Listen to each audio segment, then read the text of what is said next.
Today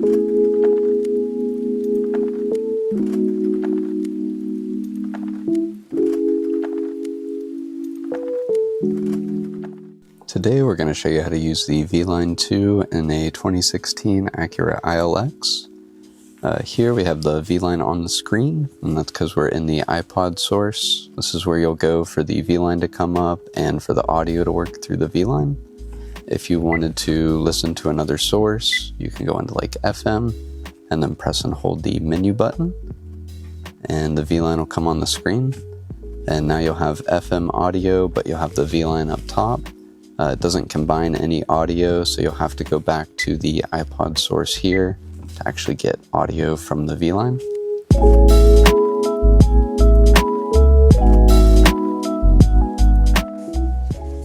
So to use the key panel right here, the joystick is what you're going to use to navigate the VLine, and of course the enter button will select. But for some of the other buttons around here, we do have some functions. So if you go up here in the upper left under the hamburger menu and then go into key mapping, you'll see we already have some assigned here. So we'll go ahead and remove that one. So for home, if we want the menu button to do that, we'll go ahead and tap here and it says press the desired button on the keypad. So we'll press menu. And as you can see, it's now keybound that to home. And for voice style, if we want that to be the phone button, we'll press there and do phone. And the info button will also work as well for any of the other buttons. We have that for maps here. And so now as you see, when we press the menu button, we go back to the home. And then if we're in CarPlay or Android Auto, when we press the phone button, it'll do the voice commands.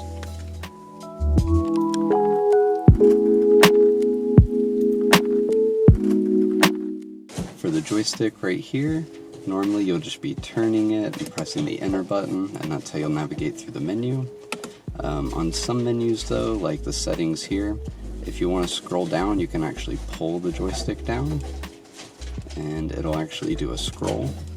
You can also use this in Android Auto to go between a few different menus by scrolling back and forth and then pressing the up or down on the joystick.